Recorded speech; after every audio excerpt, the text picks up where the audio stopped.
মুখ্যমন্ত্রীর বিরুদ্ধে আদালত অবমাননার অভিযোগ খারিজ করে দিলেও মমতা বন্দ্যোপাধ্যায়ের মন্তব্যকে মান্যতা দিল না আদালত। কলকাতা হাইকোর্ট জানিয়েছে, একজন মুখ্যমন্ত্রীর ভাষা আরও সংযত হওয়া উচিত ছিল। মমতা বন্দ্যোপাধ্যায়ের মন্তব্য সংযত ছিল না।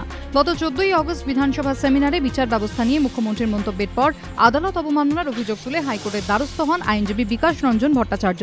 স্বতঃপ্রণোদিতভাবে আদালত অবমাননার রুল জারির আবেদন জানান। হাইকোর্ট মনে করেছে, আদালত অবমাননার লক্ষণ রেখা মুখ্যমন্ত্রী অতিক্রম করেননি, আর সেই কারণেই বিকাশ রঞ্জন ভট্টাচার্যের আবেদন আজ খারিজ করে দিয়েছে কলকাতা হাইকোর্টের প্রধান বিচারপতি অরুণ মিশ্র ও বিচারপতি জয়মাল্য বাগচির ডিভিশন বেঞ্চ। দিল্লি গণধর্ষণ কাণ্ডে গ্রেপ্তার আরও 2। এই নিয়ে গ্রেপ্তারের সংখ্যা দাঁড়ালো 4। দিল্লির বসন্ত বিহারে চলন্ত বাসে বন্ধুর সামনেই এক ডাক্তারি ছাত্রীকে গণধর্ষণের অভিযোগে সোমবারই দিল্লি পুলিশ গ্রেপ্তার করে 2 জনকে। মঙ্গলবার আরও 2 জনকে গ্রেপ্তার করা হয়। ধৃতদের মধ্যে রয়েছেন ওই বাসেরই চালক রাম সিংহ ও তার ভাই যোগেশ। পুলিশ জানিয়েছে, জিজ্ঞাসাবাদে ধৃতরা জানিয়েছে ঘটনায় জড়িত 6 জন, প্রত্যেকেই বিভিন্ন বাসের চালক ও কন্ডাক্টর। পুলিশের প্রাথমিক অনুমান, ছিনতাইয়ের উদ্দেশ্যে রাতে বাসটি নিয়ে বেরিয়েছিল 6 জন। অভিযোগ, রবিবার রাতে ওই ছাত্রী ও তার বন্ধু বাসে উঠলে প্রথমে তাদের কাছ থেকে ছিনতাই করা হয়, কেড়ে নেওয়া হয় তাদের মোবাইল ফোন। তারপর ওই ছাত্রীকে গণধর্ষণ করা হয় বলে জানিয়েছে পুলিশ। ঘটনা নিয়ে দিল্লি পুলিশের কাছে রিপোর্ট তলব করেছে কেন্দ্রীয় স্বরাষ্ট্র মন্ত্রক। মঙ্গলবার সেই রিপোর্ট জমাও দিয়েছে দিল্লি পুলিশ। গণধর্ষণের অভিযোগ ঘিরে এদিন উত্তপ্ত হয়ে ওঠে লোকসভা ও রাজ্যসভা। দফায় দফায় মুলতবি হয়ে যায় অধিবেশন। ঘটনায় দিল্লির পুলিশ কমিশনারের পদত্যাগের দাবিতে সরব হয় বিজেপি। অন্যদিকে দিল্লির সফদরজং হাসপাতালে ভর্তি ছাত্রীর অবস্থা এখনও আশঙ্কাজনক। তাকে ভেন্টিলেশনে রাখা হয়েছে। পুলিশকে হাতে লিখে নিজের বয়ান দিয়েছেন ওই ছাত্রী।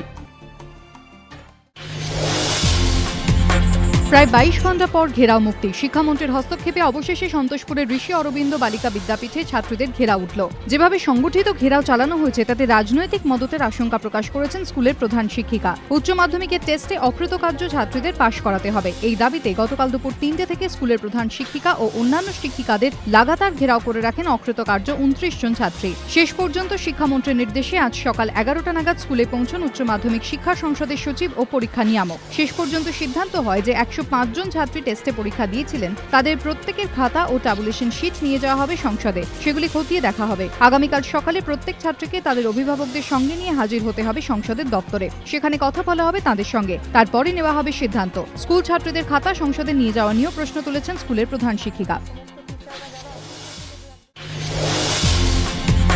মুখ্যমন্ত্রী যখন লগ্নি টানতে দিল্লিতে দরবার করছেন, তখন রাজ্যে তাঁর দলেরই নেতা কর্মীদের বিরুদ্ধে বারবার শিল্পে পরিকাঠামো নির্মাণে বাধা দেওয়ার অভিযোগ সামনে আসছে। পূর্ব মেদিনীপুরের কোলাঘাটে তৃণমূল নেতা কর্মীদের দৌরাত্মে রূপনারায়ণ নদীর ওপর সেতু তৈরির কাজ বন্ধ হয়ে যাওয়ার অভিযোগ উঠল। রূপনারায়ণ নদীর ওপরে এই সেতু তৈরির দায়িত্বে রয়েছে একটি বেসরকারি নির্মাণ সংস্থা, কিন্তু নির্মাণ সংস্থার অভিযোগ, পাঁশকুড়া তৃণমূল বিধায়ক বিপ্লব রায়চৌধুরীর অনুগামীরা তাদের লোকেদের কাজে নেওয়ার জন্য চাপ দিচ্ছেন। হুমকি ও চাপের জেরে সোমবার থেকে 6 নম্বর জাতীয় সড়কের ওপর এই গুরুত্বপূর্ণ সেতু তৈরির কাজ বন্ধ করে দিতে হয়েছে বলে অভিযোগ নির্মাণকারী সংস্থার। পরিস্থিতি এরকম চলতে থাকলে আগামী দিনে কাজ ছেড়ে চলে যাওয়ার মতো পরিস্থিতিও তৈরি হতে পারে বলে জানিয়েছে তারা। নিজেদের লোক ঢোকানোর অভিযোগ কার্যত স্বীকার করে নিয়েছেন তৃণমূল বিধায়ক বিপ্লব রায়চৌধুরী। তবে তাঁর যুক্তি একটু আলাদা। তৃণমূল বিধায়কের দাবি, বাইরের জেলা থেকে শ্রমিক এনে কাজ করা হচ্ছে, তাই স্থানীয়দের কাজে নেওয়ার জন্য আন্দোলন করছি আমরা।